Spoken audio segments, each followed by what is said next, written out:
अच्छा जी, हमारे पास x of g है 18 g cube divide by 18 g cube plus 3 g square minus 4 g minus 1। ठीक है। अच्छा, अभी तो ये हमारे पास पॉजिटिव पावर्स में एक्सप्रेस्ड है। हम लोगों ने जब इसको पार्शियल फ्रैक्शन एक्सपेंशन अप्लाई करनी होती है इसके ऊपर, तो हम प्रेफर ये करते हैं कि नेगेटिव पावर्स में एक्सप्रेस्ड हो। उसके लिए हम करेंगे यूं कि इसको 18 जी क्यूब इसका कॉमन ले लेंगे। ठीक है। अदरवाइज क्योंकि न्यूमिनेटर में भी यही सिर्फ टर्म है, डिनोमिनेटर में भी जो मैक्सिमम पावर है जो पॉलिनोमियल है वो इसी के साथ एक्सप्रेस्ड है। वरना हम यूं करते कि हम कॉमन इस लिहाज से लेते या मल्टीप्लाई डिवाइड इस लिहाज से करते कि न्यूमरेटर की पावर भी नेगेटिव हो जाती है और डिनोमिनेटर की भी नेगेटिव हो जाती है। तो अभी हम इस टर्म को कॉमन लेंगे या इसे मल्टीप्लाई डिवाइड करेंगे तो हमारे पास जो टर्म लेफ्ट ओवर होगी दैट वुड बी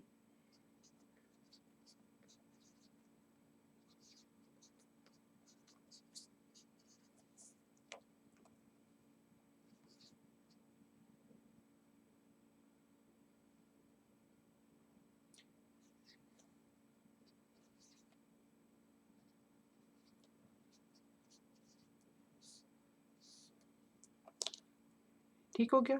और अब इसके बाद जब हम क्योंकि जी क्यूब में हमारे पास मैक्सिमम पावर आ रही है यानी कि 3 मैक्सिमम पावर आ रही है। तो अब इसके ऊपर जब पार्शियल फ्रैक्शन एक्सपेंशन हम लोगों ने अप्लाई करनी है तो हमें पता ये चला कि इसकी बेसिकली 3 रूट्स हैं। ठीक है।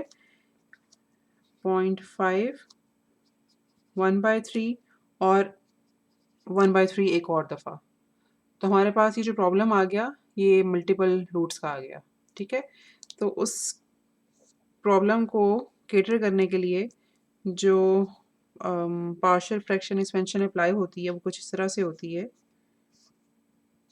मैम जी मैम एक क्वेश्चन था यहाँ पे, ये हाँ जो जी। हमारे पास ओरिजिनल एक्सप्रेशन था, ये तो हमारे पास जो है वो इम्प्रॉपर फ्रैक्शन था ना, जी क्यूब, और नीचे भी जो है वो जी क्यूब भी था हमारे पास अच्छा डिनोमिनेटर में हाईएस्ट। ठीक है।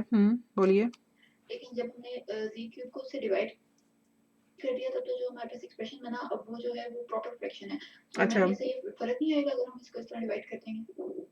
नहीं। अच्छा, अब सिचुएशन कुछ यूँ है कि जब हम जी ट्रांसफॉर्म में कुछ एक्सप्रेशन हो मतलब कुछ एक्स ऑफ जी से हमने जब वापस एक्स ऑफ एन पे जाना हो ना तो हम जी के नेगेटिव पावर्स के साथ मतलब क्या कहना चाहिए मैथमेटिकली जो हम सॉल्व करते हैं ना वो जी को नेगेटिव पावर्स एक्सप्रेस करके करते हैं। और अगर आप देखो तो बहुत सारी बुक्स में जी के नेगेटिव पावर्स में ही ट्रांसफॉर्म्स एक्सप्रेस्ड होते हैं। ठीक है। तो अच्छा, अगर आपने पिछला लेक्चर जो मैंने रिकॉर्डिंग करके अपलोड किया था वो कुछ देखने का इत्तेफाक हुआ आपको? नहीं मैम, अभी नहीं देखा। अच्छा प्रीवियस लेक्चर्स कवर थे। ठीक है। अच्छा, उसमें अगर आप देखोगे ना तो आपको ये अंदाज़ा होगा कि मैंने उसमें एक चीज़ ये बताई थी कि हमारे पास दोनों तरह से ऑप्शन मतलब हम लोग नेगेटिव पावर्स में जब एक्सप्रेस करते हैं तो हम तब और तरह का ऑब्जेक्टिव मीट करते हैं। जब हम उसको पॉजिटिव पावर्स में एक्सप्रेस करते हैं तब हम थोड़ा और तरह के हमने काम उसके साथ करने होते हैं। ठीक है। जो पहली बात तो ये है कि पार्शियल फ्रैक्शन एक्सपेंशन के लिए हम उसको हमेशा नेगेटिव पावर्स में ही एक्सप्रेस करेंगे। ठीक है। और हम उसको नेगेटिव पावर्स में एक्सप्रेस करने के बाद देखेंगे कि मतलब न्यूमरेटर की नेगेटिव पावर और डिनोमिनेटर की नेगेटिव पावर को कंपेयर करके फिर हम इस डिसीजन पे पहुंचेंगे कि जो गिवन एक्सप्रेशन है वो प्रॉपर है या इम्प्रॉपर। ठीक है। तो हमें हाँ जी। नेगेटिव पावर को देखकर ये अंदाज़ा लगाना है। ये जो हम पॉजिटिव वाला काम करते हैं ना ये जनरली हम इसका ऑब्जेक्टिव कुछ और होता है। पार्शियल फ्रैक्शन के लिए हम पॉजिटिव पावर्स में नहीं रखते इसको। ठीक है। वो आप होपफुली पिछला लेक्चर मैम यहाँ देखोगे पे तो समझ आएगा। जी बोलिए।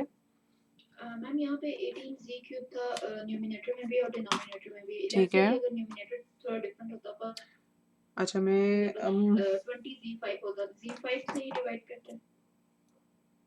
डिपेंड करता है कि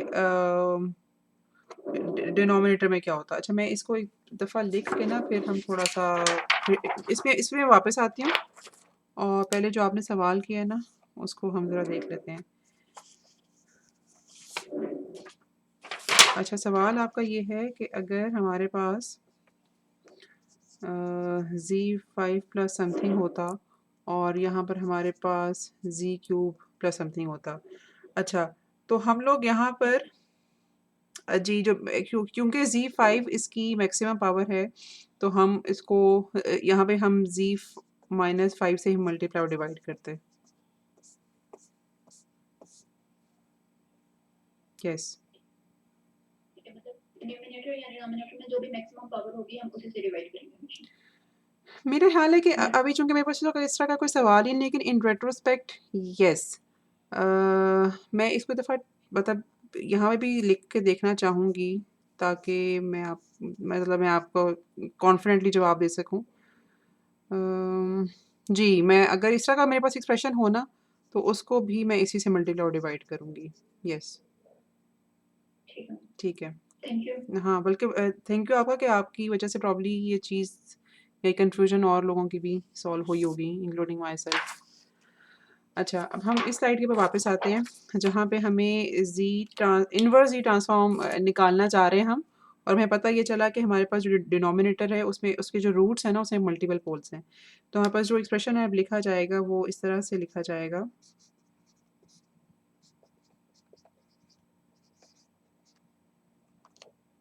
और चूंकि 1/3 अब 2 दफ़ा एग्जिस्ट करता है, तो इसको हम दूसरी बार लिखने के लिए ये स्क्वायर की टर्म यूज़ करेंगे। ठीक हो गया?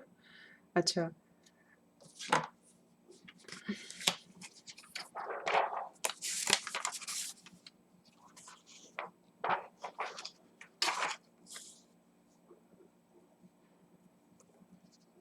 अब इसको जब हम मज़ीद सॉल्व करेंगे, अच्छा एक मैं आपको ये चीज़ बता दूँ कि हम लोगों ने अब अम, इस एक्सप्रेशन को, यानी कि यहाँ पे हमारे पास एक्स ऑफ जी लिखा हुआ है, इक्वेशन के दोनों तरफ, यानी कि लेफ्ट साइड पे भी और राइट साइड पे भी इस टर्म से मल्टीप्लाई करना है। तो फिर मैं अब ये लिखूंगी नहीं, मैं आपको यहाँ पे वैसे बता रही हूँ कि इस इक्वेशन में राइट साइड पे भी और लेफ्ट साइड पे भी इस टर्म से मल्टीप्लाई करेंगे। ठीक है, जब ये मल्टीप्लाई हम कर चुकेंगे तो हमारे पास जो लेफ्ट ओवर एक्सप्रेशन होगा, अगेन चूंकि मैं इसको, मेरा पार्शियल फ्रैक्शन एक्सपेंशन को सॉल्व करने का तरीका ये है, तो मैं इस तरह से कर रही हूँ। अगर आप डिफ्रेंसिएशन लेकर भी एक तरीका है इसको सॉल्व करने का, तो हो सकता है कि आप उस तरह से प्रेफर करो।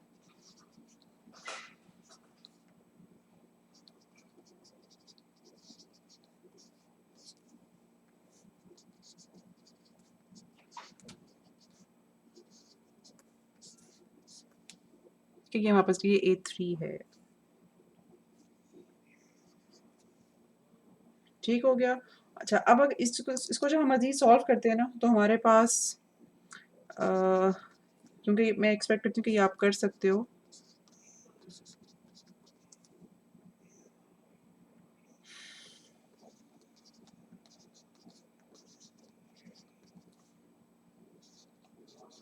ये 3 टर्म्स आई हैं मेरे पास, A1, A2 और A3 की।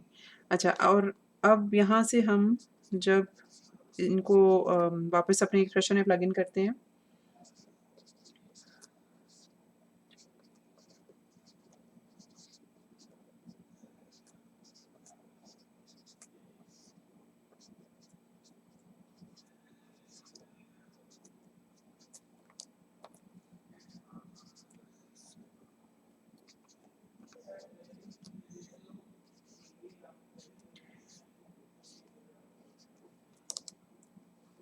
अच्छा, अब मैं ये चाहूँगी कि यहाँ से ऑनवर्ड्स कम से कम एक्स ऑफ एन आप लिख सको, अगर हमारे पास ये कंडीशन हो कि x of n must be causal.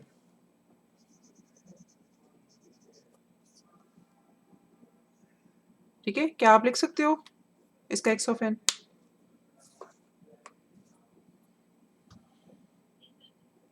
जी, कोई बताएगा ताकि हम मतलब इसको भी। 0.360.5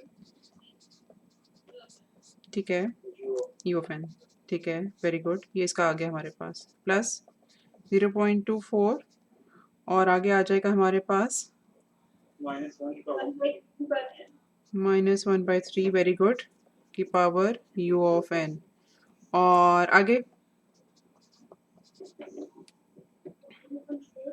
0.4 ठीक है। -1/3 power n u of n।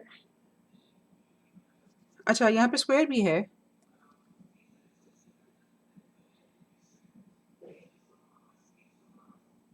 अच्छा इसको आप चेक करना, यहाँ पर एक आ जाएगा n+1 और साथ आ जाएगा हमारे पास u ऑफ n। ठीक है, ये इसकी प्रॉपर्टीज जो आप देखोगे ना तो, और ये जनरली ऑफ कोर्स आपने याद नहीं करनी होती हैं, हमें वापस अवेलेबल होती हैं, तो ये आप इस प्रॉपर्टी को देख के आपको अंदाज़ा हो जाएगा कि यहाँ पर n+1 हमारे पास आएगा। ठीक है, अच्छा अब हमारे पास अगला सवाल ये है, ये मतलब हम लोगों ने किया क्यों, बेसिकली यहाँ से हम लोगों ने ज़रा दो शिकार किए हैं। एक तो हम लोग मल्टीपल रूट्स के सवाल को देख लिया, और दूसरी चीज़ हम लोगों ने ये देखी है कि एक गिवन एक्सप्रेशन पे अगर हम लोगों ने कॉजल सिग्नल लिखना हो तो वो कैसे लिखेंगे, और अभी हम इसी को एंटी कॉजल सिग्नल के लिए भी लिखेंगे, तो वहाँ पे भी मुझे थोड़ी सी आपकी अटेंशन चाहिए होगी। अभी मुझे नहीं पता कि लास्ट लेक्चर कितने लोगों ने अटेंड किया है, बट लेट्स सी, अगर किसी ने मतलब जिन लोगों ने अटेंड नहीं किया तो वो फिर हो सकता है कि इसको देख कर थोड़ा समझ उनको आ जाए। अच्छा जी, अब हम एक्स ऑफ एन लिख रहे हैं सच दैट कि हमारे पास ये इन्फॉर्मेशन अवेलेबल है कि मतलब आरओसी की इन्फॉर्मेशन कुछ इस तरह से है कि हमारे पास जो रिजल्टेंट सिग्नल बनेगा वो एंटी कॉजल बनेगा। अच्छा पहला लिखवा सकते हो, पहला क्या आएगा, पहली टर्म? अच्छा मैं -0.36 ठीक है, साथ आएगा 0.5 रेज टू पावर n, और साथ u of -n-1 very good. अच्छा फिर हमारे पास आ जाएगा 0.24 -1/3 n u ऑफ -n-1। अच्छा अब जो तीसरे टर्म है ना, वो मैं चाहूँगी कि आप लोग थोड़ा सा खुद भी देखो कि ये मैं कैसे लिखने लगी हूँ। यहाँ पे आएगा 3 0.4 n+1 1/3 -1/3 की पावर n+1 और u ऑफ -n। इसमें जो ऑफ कोर्स जो सबसे वियर्ड एक्सप्रेशन है वो ये वाला है, तो ये आप लोगों ने ज़रा चेक करना है, वेरीफाई करना है कि ये किस तरह से आया। ठीक है, और अगर समझ नहीं आती तो प्लीज़ लेट मी नो, ताकि मैं फिर आपको ये बता सकूं।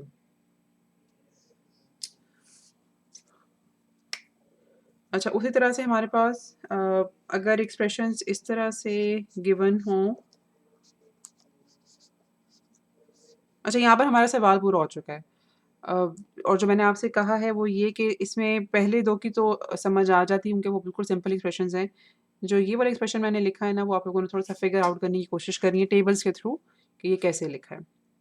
अच्छा अगर हमारे पास जी ट्रांसफॉर्म्स गिवन हों कुछ इस तरह से, जो कि इम्प्रॉपरली एक्सप्रेस्ड है, ठीक है, इस ये फ्रैक्शन इम्प्रॉपर है क्योंकि m की पावर n की पावर से बड़ी है। ठीक है, m की वैल्यू, पावर नहीं, m की वैल्यू n की पावर से बड़ी है, तो इसको हम सबसे पहले एक्सप्रेस करेंगे प्रॉपर फ्रैक्शन में, जो कि डिवीजन के थ्रू होगा, और उसके बाद हम इसको लिख सकते हैं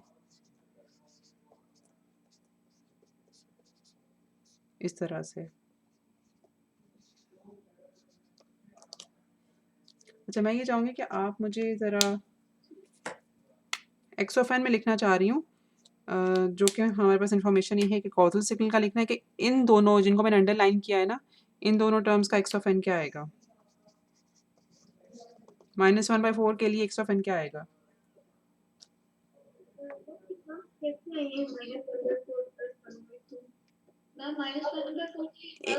एक मिनट, मुझे उससे पहले कोई स्टेटमेंट मुझे समझ नहीं आई, दोबारा बोलिएगा।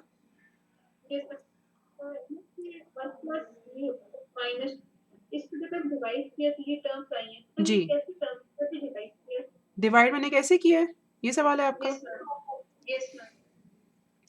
मैंने डिवाइड इसको इस तरह से किया है कि okay let me get to another slide.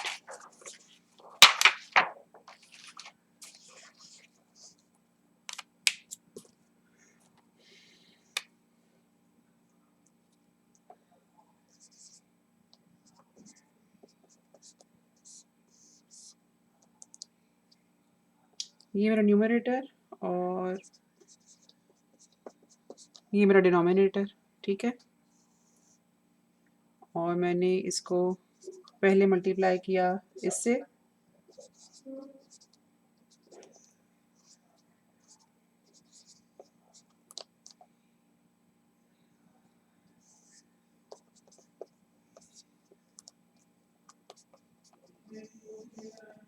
ये मेरे पास आ गया, ठीक है। और उसके बाद मैंने इसको मल्टीप्लाई किया इससे। ओके, हो जाएगा। Yes ma'am. ओके,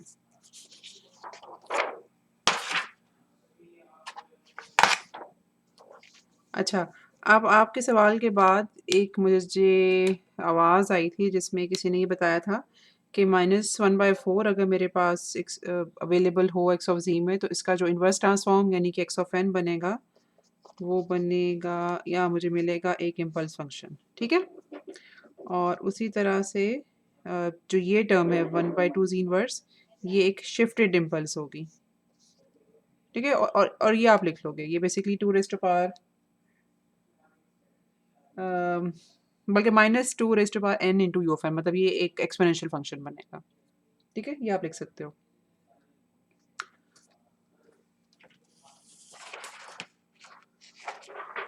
अच्छा जी, और उसके अलावा अगर हमारे पास सवाल ये हो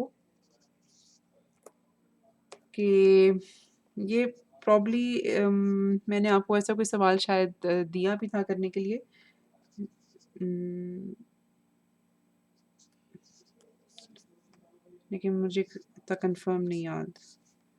अच्छा जी, ये हमारे पास एक एक्सप्रेशन है और रिक्वायरमेंट हमारी ये है कि जो रीजन ऑफ कन्वर्जेंस है, इट इज़ सच दैट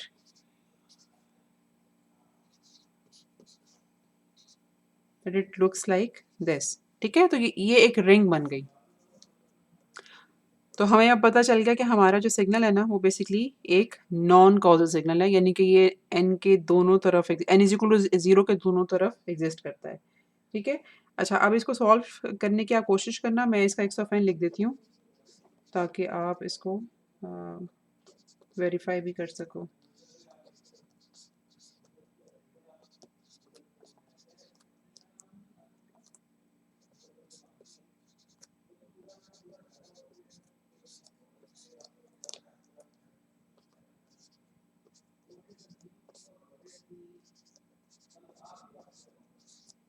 ठीक हो गया। तो हमारे पास जब जो रीजन ऑफ कन्वर्जेंस अगर ये अवेलेबल हो, तो फिर हम इस सिग्नल को ऐसे लिखेंगे। आप अपने तौर पे प्रैक्टिस भी करके देख सकते हो कि रीजन ऑफ कन्वर्जेंस हमारे पास दो और ऑप्शंस हैं। वो दो ऑप्शंस क्या हैं? ये हमें गिवन है। उसके अलावा क्या ऑप्शन है कि रीजन ऑफ कन्वर्जेंस क्या होता है इसका?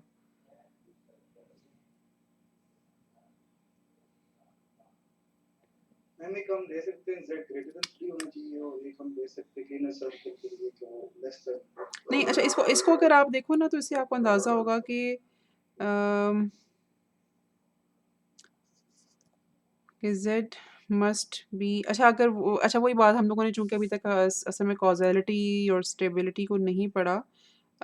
ओके, जो लेकिन मैं अज़्यूम कर रही हूँ कि हमारे पास एक ऑप्शन ये है कि हमारे पास जो z है, इट इज़ ग्रेटर देन 1/2, और एक हमारे पास ऑप्शन है कि z इज़ ग्रेटर देन 3।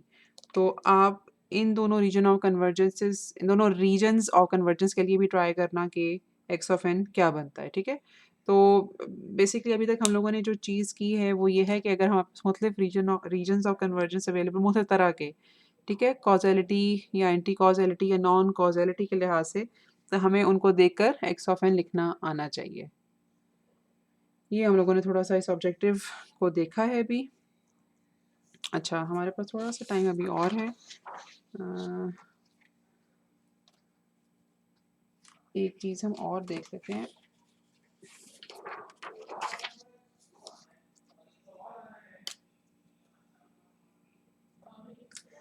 अच्छा, कॉजैलिटी और स्टेबिलिटी, ये मेरा ख्याल है कि आपका आर्टिकल 3.5.3 बनता है।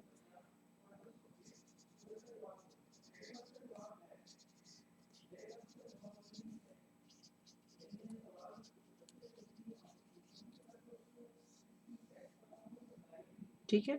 अच्छा, जब हम ये डिक्लेयर करते हैं कि हमारा सिस्टम कॉज़ल है, ठीक है? तो अभी तक हमें क्या इन्फॉर्मेशन अवेलेबल है, हम किस तरह से बता सकते हैं? मतलब हमें अभी तक सिस्टम की कौन-सी इन्फॉर्मेशन को देखकर ये पता लगाने में हम कामयाब हो चुके हैं कि सिस्टम कॉज़ल है? मेरा सवाल समझ आया आपको? मैम ये सिस्टम फ्यूचर वैल्यूज पर डिपेंड कर रहा है। ठीक है, एक तो हमारे पास डिफरेंस इक्वेशन,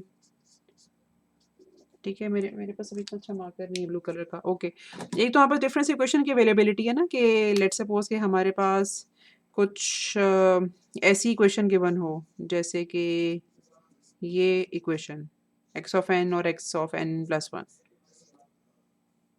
ठीक है? तो डिफरेंस इक्वेशन को देख के हमने अंदाज़ा लगा लिया कि सिस्टम कॉजल है या नॉन कॉजल, ठीक हो गया?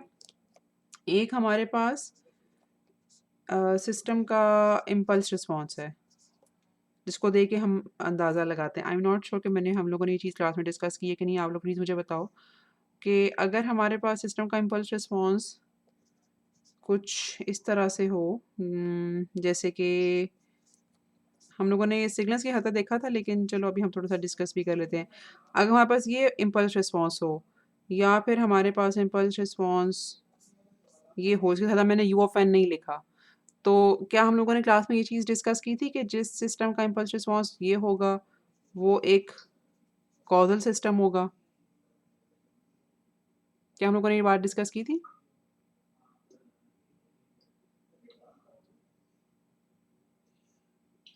No, ma'am. अच्छा, ठीक है। अच्छा, ओके। इम्पल्स रिस्पॉन्स अगर हमारे पास गिवन है ना, तो उसको देखकर हम सिस्टम की कॉज़ैलिटी या नॉन कॉज़ैलिटी का अंदाज़ा ऐसे लगाते हैं कि बेसिकली उसका उसके प्लॉट को देखकर कि क्या वो n लेसर देन 0 पे एग्ज़िस्ट करता है कि नहीं। तो ये वाला प्लॉट n लेसर देन 0 पे डिपेंड नहीं करता, ठीक है? बिकॉज़ इसकी जो न्यूमेरिकल वैल्यू है वो n इज़ इक्वल टू 0 और n ग्रेटर पे प्लॉट होगी। तो ऐसा इम्पल्स रिस्पॉन्स जो कि n इज़ इक्वल टू 0 या n की ग्रेटर वैल्यूज़ के ऊपर अवेलेबल हो, जिस सिस्टम का ऐसा इम्पल्स रिस्पॉन्स हो वो सिस्टम स्टेबल होता है। अगर हम इस सिस्टम को देखें तो इसका जो इम्पल्स रिस्पॉन्स है वो basically n is equal to 0 के दोनों तरफ एग्ज़िस्ट करता है, ठीक है? तो ऐसा सिस्टम नॉन कॉज़ल होगा, ठीक हो गया? अच्छा, अभी हम तीसरी चीज़ एक देखने लगे हैं। कॉजल सिस्टम प्रेजेंट वैल्यू से पास्ट वैल्यू से डिपेंड करता है। कॉज़ल सिस्टम सिर्फ प्रेज़ेंट और पास्ट पे डिपेंड करता है, येस, ठीक है? इसमें एक कंडीशंस भी तो चेक करते थे ना कि एक इक्वेशन होती है जिसमें ये कंडीशन होती है जिसमें ये सारी इक्वेशन प्लॉट करके देखते हैं, रिजल्ट्स देखते हैं उसके, और उसके बाद बताते हैं ये कॉजल है या नॉन कॉजल है, क्योंकि इम्पल्स रिस्पॉन्स निकालना पड़ता है। इम्पल्स रिस्पॉन्स हो ये मतलब फॉर एग्ज़ाम्पल हम डिफरेंस इक्वेशन को देखकर इम्पल्स रिस्पॉन्स निकाल सकते हैं, येस। लेकिन एक कंडीशन भी तो होती है ना जिससे चेक कर लेते हैं कि कॉजल सिस्टम है नॉन कॉजल है, वो मे बी जिसमें सिस्टम का स्केल लेके चेक करते हैं, एक टाइम शिफ्ट लेके चेक करते हैं, जिस तरह होता है सिस्टम का स्क्वायर लेके तो या टाइम शिफ्ट लेकर? अच्छा, मुझे इस चीज़ का अंदाज़ा नहीं है, आई एम कुछ सॉरी। इस आप थोड़ा-सा अगर मुझे अगर मतलब थोड़ी-सी छोटी चीज़ है तो आप मुझे एक्सप्लेन थोड़ा-सा करो, मैं समझने की कोशिश करती हूँ या याद करने की कोशिश करती हूँ। मैंने लेक्चर में वो ऑनलाइन लेक्चर्स देखा था, उसमें एक कंडीशन मिली थी अच्छा, जिस कॉजल सिस्टम चेक करने के लिए वो कंडीशन चेक की जाती है ठीक है, कि अगर वो उस कंडीशन पे फुलफिल हो जाती है इक्वेशन इक्वेशन उसको प्लेस करके देखते हैं, ठीक है। तो अगर रिजल्ट्स दोनों के सेम आ जाए तो उसको बताते हैं कि ये कॉजल है या नॉन कॉजल है। अच्छा, ओके। अच्छा, मुझे इस तरह की या तो मैंने ये सुना नहीं है इसके बारे में या मैं रिकॉल नहीं कर पा रही हूँ। तो आप प्लीज़ इसका लिंक ज़रा ग्रुप पे शेयर करना, तो इसको मैं देख लूँगी कि क्या ये इतनी ज़रूरी चीज़ है कि हम इसको क्लास में भी डिस्कस कर लें, ठीक है? लेकिन थैंक यू कि आपने ठीक एक है मैम। नई चीज़ डिस्कस की, इसको देख लेते हैं। अच्छा, तो हमें बेसिकली टाइम डोमेन में हम जब सिग्नल्स को देखते हैं, हमारे पास उसकी डिफरेंस इक्वेशन या हमारे पास उसका इम्पल्स रिस्पॉन्स अवेलेबल होता है और हम इस मतलब इक्वेशन को देखकर या हम उसके इम्पल्स रिस्पॉन्स को देखकर ये फिगर आउट कर सकते हैं कि सिस्टम कॉजल है कि नहीं। अच्छा, अब हम लोगों ने चूँकि आरओसी को भी इवैल्यूएट करना सीखा है, हम लोगों ने किसी भी गिवन सिस्टम को बेशक हमारे पास इम्पल्स रिस्पॉन्स हो या हमारे पास कोई इनपुट सिग्नल हो, इन दोनों के ऊपर ज़ी ट्रांसफ़ॉर्म जब अप्लाई हम लोगों ने किया था, तो हमें अंदाज़ा ये हुआ था कि हमारे पास एक मैथमेटिकल एक्सप्रेशन तो आता है, ठीक है? It's not a dot. हमारे पास ज़ी ट्रांसफ़ॉर्म अप्लाई करके एक मैथमेटिकल एक्सप्रेशन तो आता है, लेकिन हमारे पास साथ-साथ एक रीजन ऑफ कन्वर्जेंस भी आता है। और साथ हमने ये भी नोट किया था कि अगर हमारे पास अब मैं रिकॉल नहीं कर पा रही हूँ, जनरली मैं इस तरह की चीज़ें भूल जाती हूँ कि हमारे पास एक एंटी कॉज़ल सिस्टम का इम्पल्स रिस्पॉन्स का आरओसी कैसा होता है और कॉज़ल का कैसा होता है? कॉज़ल का इनसाइड अ सर्कल होता है। Is that so? कॉजल का आउटसाइड होता है। कॉज़ल का आउटसाइड होता है, ओके। ओके, ये एक हम लोगों ने सूरज बना दिया। तो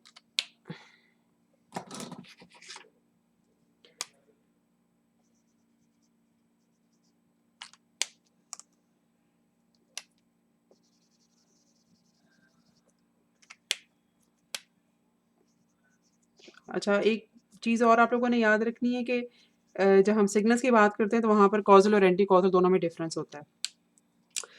सिस्टम की टर्म्स में शायद ऐसा ना हो। अच्छा, तो हम लोगों ने जैसा कि देखा कि यहाँ पर जो लिंक्ड या एसोसिएटेड रीजन्स ऑफ कन्वर्जेंस होते हैं, वो डिफरेंट होते हैं, अगर यहाँ पर सिस्टम कॉज़ल हो या एंटी कॉज़ल। इसका मतलब ये है कि रीजन ऑफ कन्वर्जेंस को देखकर हम इस चीज़ का अंदाज़ा लगा सकते हैं कि सिस्टम कॉज़ल है या एंटी कॉज़ल है। ठीक हो गया? तो अब हम बेसिकली यहाँ पास अब ये 3 मेथड्स हैं, जिनको देखकर सिस्टम की कॉज़ैलिटी का अंदाज़ा लगाया जा सकता है। ठीक है? अच्छा, अब यहाँ एक तो हम लोगों ने कॉज़ैलिटी को देख लिया, अब ज़रा स्टेबिलिटी को भी देख लेते हैं।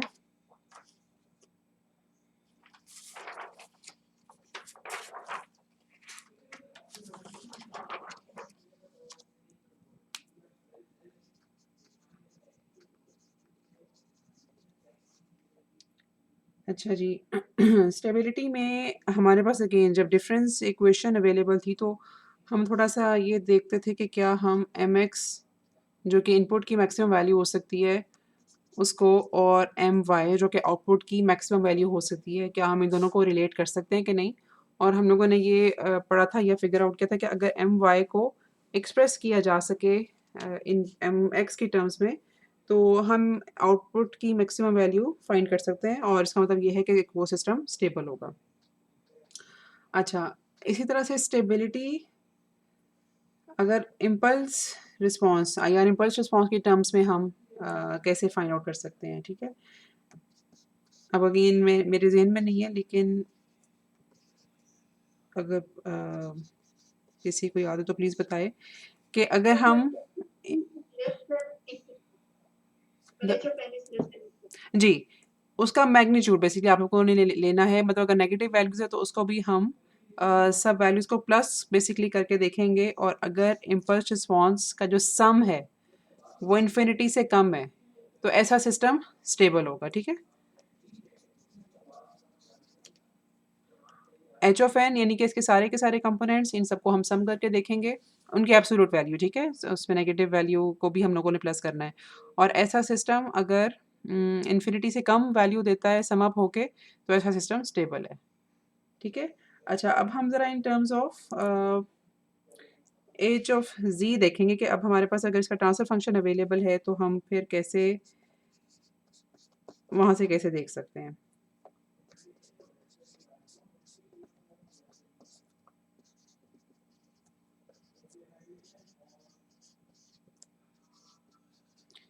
ये हमारे पास एक्सप्रेशन है इम्पल्स रिस्पॉन्स से ट्रांसफर फंक्शन की तरफ जाने का। अब दोनों तरफ एब्सोल्यूट अप्लाई किया,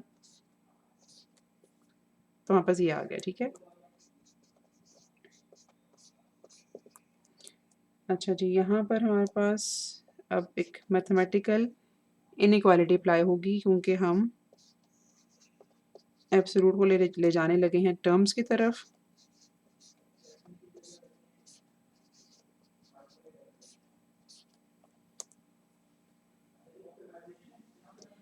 अच्छा जी, यहाँ से ऑनवर्ड्स अब हमें ये बात पता है कि हम लोगों ने जब किसी भी गिवन टाइम डोमेन सिग्नल या सिस्टम, जब हम सिस्टम की बात करें तो ज़ाहिर सी बात है कि इसका मतलब है कि हम एच ऑफ एन की बात कर रहे हैं।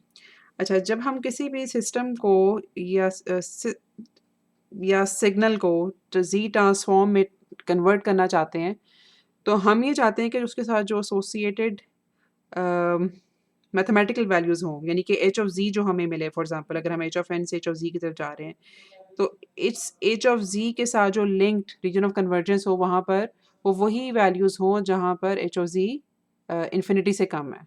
ठीक है? ये बात आप लोगों के शायद ज़हनों में हो। तो इसका मतलब ये है कि हम मतलब आप इक्वेशन के लेफ्ट साइड की बात करें या राइट साइड की बात करें, we want them both of कि वो इन्फिनिटी से कम रहे। ठीक है? अच्छा, अब अगर हम अब इन दोनों को कंपेयर करें, तो it would be possible when z is equal to 1। ठीक है? ये बात समझ आई है?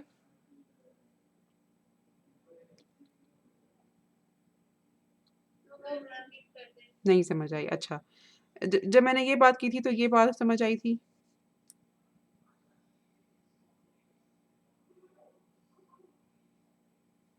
Yes ma'am. अच्छा ये हाँ जी, बोलिए, इन्होंने कुछ सवाल था।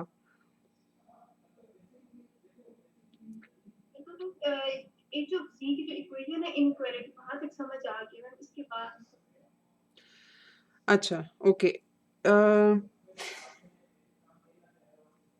मैं इसको पे थोड़ी-सी नई शीट के ऊपर लिखती हूँ। अच्छा, इसको एक्चुअली इसको भी इवैल्यूएट करने का एक तरीका है, लेकिन हम फ़िलहाल इसको अज़्यूम करके कि करेक्ट है, वहाँ से चलते हैं। हम लोगों ने कहा कि सिस्टम की स्टेबिलिटी के लिए ये कंडीशन का फुलफ़िल होना ज़रूरी है। एक और एक्सप्रेशन हम लोगों ने भी इवैल्यूएट किया है, व्हिच इज़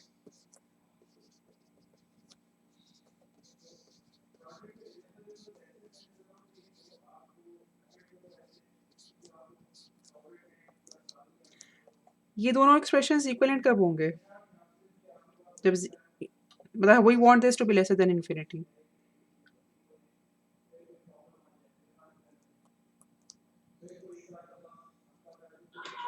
मैम ये जब एफ ऑफ एन का मैग्नीट्यूड जो है एस्टिमेशन जो है ये लेस देन होगी इन्फिनिटी। अच्छा, अगर हम इस इक्वेशन में z को 1 पुट करें तो हम वी कैन राइट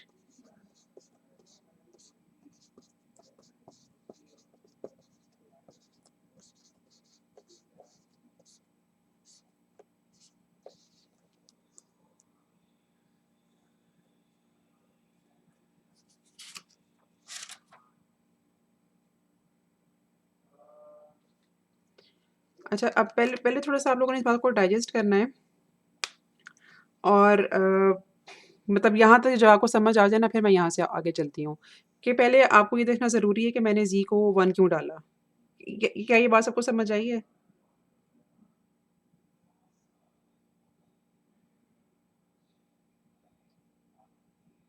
कि नहीं? अगर नहीं समझ आई तो फिर मैं इसको नहीं समझ आई, ओके।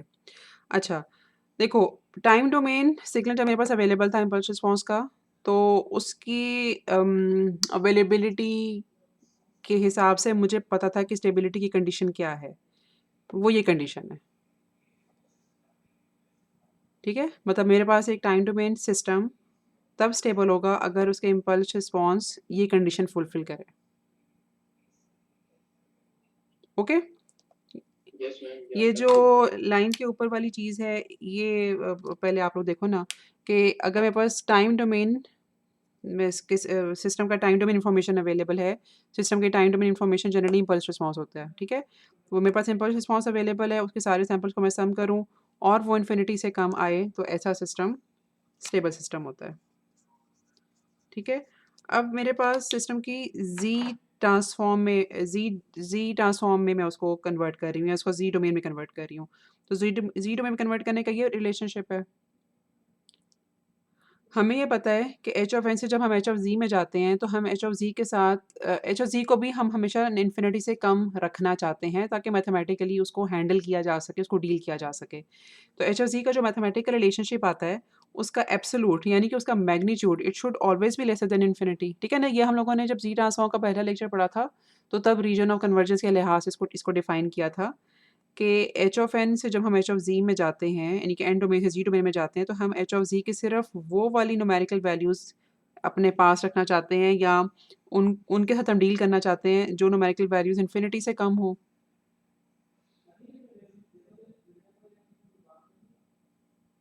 ठीक है? ये बात याद है? अच्छा, okay. Yes ma'am. Yes ma'am. अब मतलब इस इक्वेशन को अगर हम देखें तो बेसिकली मुझे इस इक्वेशन को और इस इक्वेशन को इक्वेट करने के लिए सिर्फ ये आप रेड अंडरलाइन को देखो। इस इक्वेशन को और इस इक्वेशन को इक्वेट करने के लिए जी को 1 डालना है। तो जब मैंने जी को 1 डाला इस इक्वेशन में तो मेरे पास ये वाली इक्वेशन आ गई।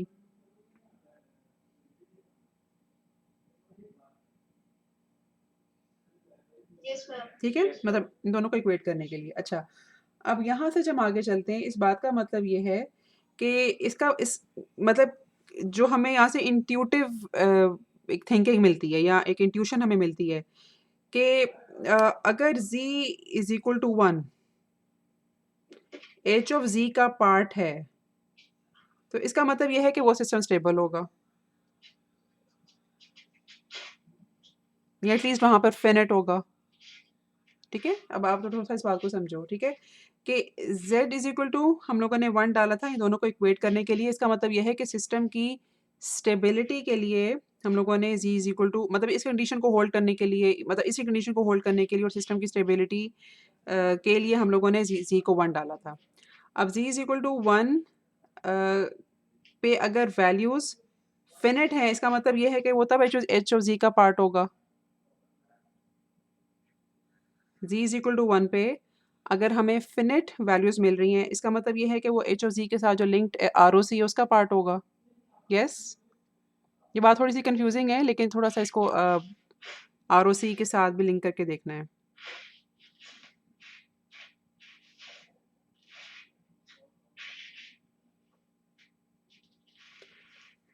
हमारे पास जब सिस्टम्स अनस्टेबल होंगे तब z is equal to 1 ROC का पार्ट नहीं होगा।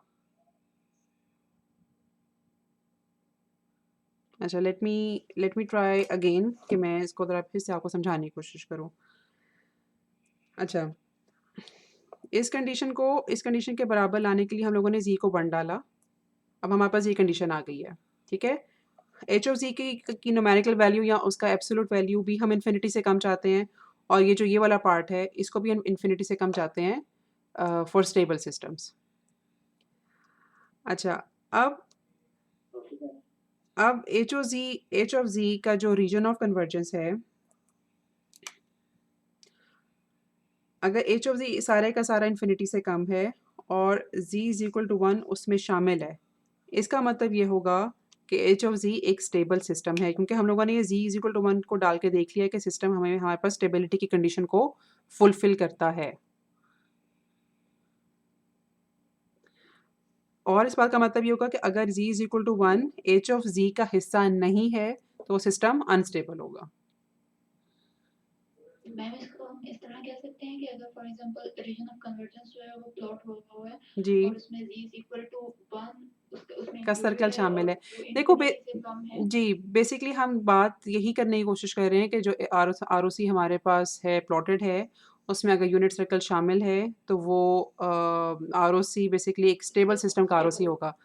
मैं उसी तरफ पहुंच रही हूँ लेकिन मैं थोड़ा सा इंट्यूटिवली बताने की कोशिश कर रही हूँ कि ये कैसे होता है, हम ये किस तरह से डिफाइन करते हैं कि रीजन ऑफ कन्वर्जेंस में अगर यूनिट सर्कल शामिल हो तो वो स्टेबल होगा। ठीक है, थोड़ा सा हम उसकी मतलब उसकी वाई की तरफ उसका वाई के जवाब जो है वो लेना चाह रहे हैं। अच्छा, इसमें होगा यूं कि चलो इसको मैं एक तरह से और बताने की कोशिश करती हूँ कि लेट्स सपोज कि हमारे पास अगर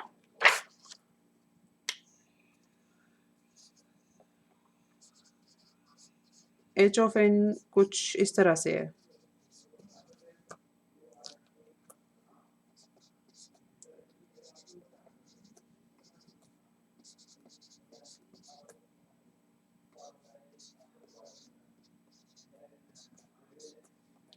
तो क्या ये सिस्टम स्टेबल हो सकता है?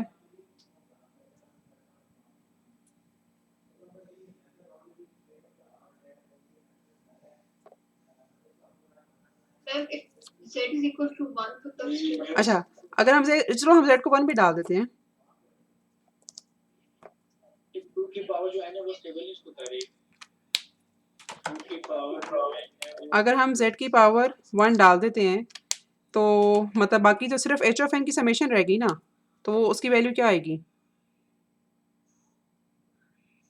एंड वो जो इन्फिनिटी से इन्फिनिट को आएगी, अप्रोच कर रही है इन्फिनिटी को अप्रोच करेगी, ठीक है ना, ऐसा ही है ना, क्योंकि 2 और उसकी पे फर्दर पावर्स होंगी। अच्छा, अब जो मेरा सवाल था जो हम लोगों ने पहले डिस्कस किया,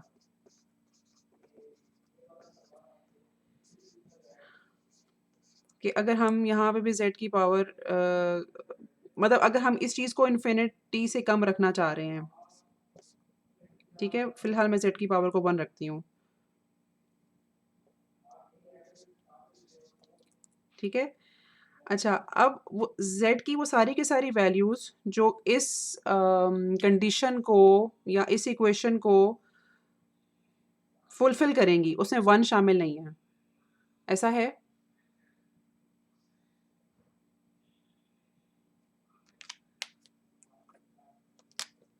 z की वो सारी की सारी वैल्यूज़ जो कि इस इक्वेशन को फुलफिल करेंगी, उसमें 1 शामिल नहीं है। क्या मैं दुरुस्त कह रही हूँ? मैम आप इस वजह से कह रही हैं क्योंकि z को हम 1 जब प्लेस करते हैं तो हमारे पास मॉड की वैल्यू इक्वल टू 1 हो जाती है, अदरवाइज वो उसको समेशन को कम करती है, इन्फिनिटी से नीचे लेकर आती है, यही कहना चाह रहे हैं?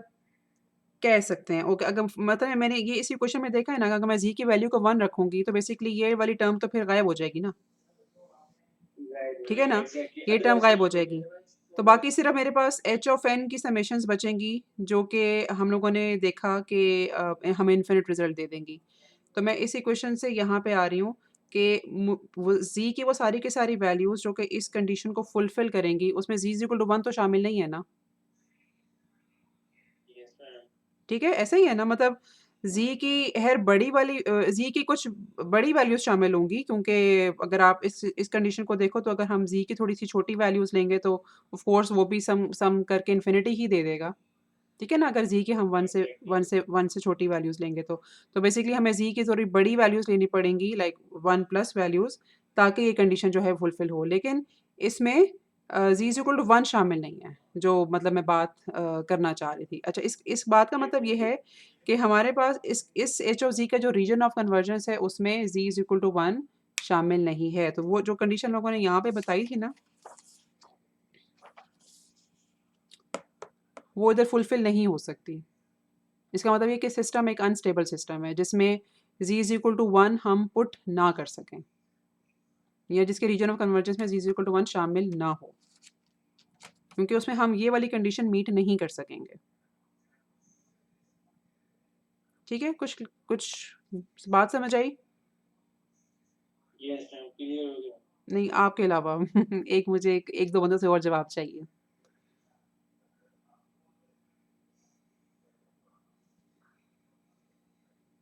मैम अगर सिंपल वर्ड में इसको ये कहा जाए, जी बोलिए। मैम अगर सिंपल वर्ड में इसको ये कहा जाए कि z और h of n different terms हैं, z इटसेल्फ जो है वो लेस देन 1 वैल्यू आनी चाहिए इंक्लूडिंग z इक्वल टू 1, ताकि जो h ऑफ n की वैल्यू है वो समेशन के साथ इनफिनिटी से लेस देन ही है। अगर सिंपल अ, वर्ड्स में इसको ऐसे बोला जाए। अच्छा, ओके, अच्छा, एक तो हमारे पास ये टाइम डोमेन की कंडीशन है ना, इसको अगर हम सेपरेट रख के इस कंडीशन की बात करें तो जाहिर सी बात है कि यहाँ पर तो z की मुख्तलिफ वैल्यूज भी हम लेंगे ना, क्योंकि अच्छा मैग्नीट्यूड की हम जब बात कर रहे हैं जिसका मतलब ये है कि z बेसिकली तो कॉम्प्लेक्स नंबर होता है ना, लेकिन हम बात करें मैग्नीट्यूड की तो उसमें कुछ 1 से छोटी वैल्यूज भी आएंगी और कुछ 1 से बड़ी वैल्यूज भी आएंगी, ठीक है। हम सिर्फ उन वैल्यूज़ में z की इंटरेस्टेड होंगे, ठीक है, जहाँ पर ये समेशन इन्फिनिटी से कम दे, ठीक है ना। वो ये तो हम लोगों ने रीजन ऑफ कन्वर्जेंस के लिए पढ़ा था ना, अगर z की वैल्यू 1 से बड़ी रख के ये जो टर्म है ये इन्फिनिटी से कम देती है, ठीक है, वेल एंड गुड, हम z की सिर्फ उन वैल्यूज़ को कंसिडर करेंगे और वही वैल्यूज़ हमारे रीजन ऑफ कन्वर्जेंस में होगी। अगर z की वैल्यू 1 से कम रख के हमें ये टर्म इन्फिनिटी से कम मिलती है तो हम उन सारी की सारी वैल्यूज़ को अपने रीजन ऑफ कन्वर्जेंस में रखेंगे। लेकिन रीजन ऑफ कन्वर्जेंस को देख के हम ये कैसे अंदाज़ा लगाएं कि वो सिस्टम स्टेबल है कि नहीं।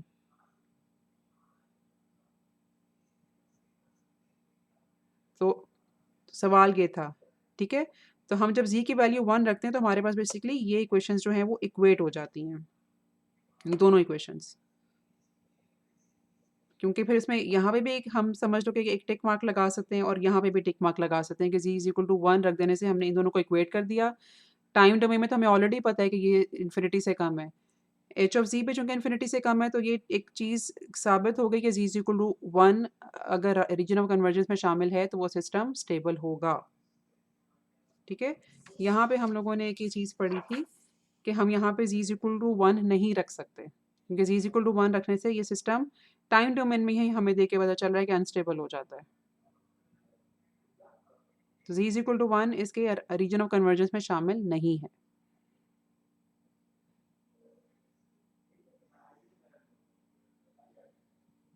ठीक हो गया? ठीक है मैम।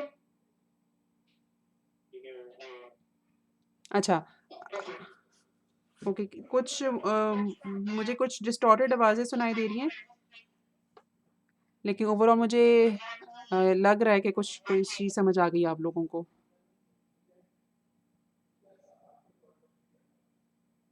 अच्छा, यहाँ से आगे चलें। अच्छा, हम वन साइडेड z ट्रांसफॉर्म को अभी हाथ नहीं लगा सके, वो हमारा थोड़ा सा टाइम इन चीज़ों के ऊपर ज़्यादा लग गया। अब मैं आपसे लेती हूँ तकरीबन 7 मिनट का ब्रेक, ठीक है। इन द मीन वाइल आप ज़रा अपने औज़ार और हथियार तैयार कर लो। अब हम लोगों ने करना है क्योंकि 7 बजे इंशाल्लाह आपका क्विज़ शुरू होगा और 7:30 तक आप लोगों ने उसको अपलोड करना है, ठीक है। और आई विल प्रेफर कि आप लोग उसको टीम्स पर ही अपलोड करो। कोई बहुत इंटरनेट का कोई कनेक्शन का कोई बहुत ज़्यादा प्रॉब्लम हुआ तो उस सूरत में आप मुझे ईमेल करना कोशिश करना, बल्कि व्हाट्सएप भी ना करो। उस सूरत हाल में मुझे ईमेल कर देना और व्हाट्सएप पे मैसेज भेज देना। लेकिन आई विल प्रेफर कि आप मुझे टीम्स के ऊपर क्विज़ पोस्ट करके दो, ठीक है।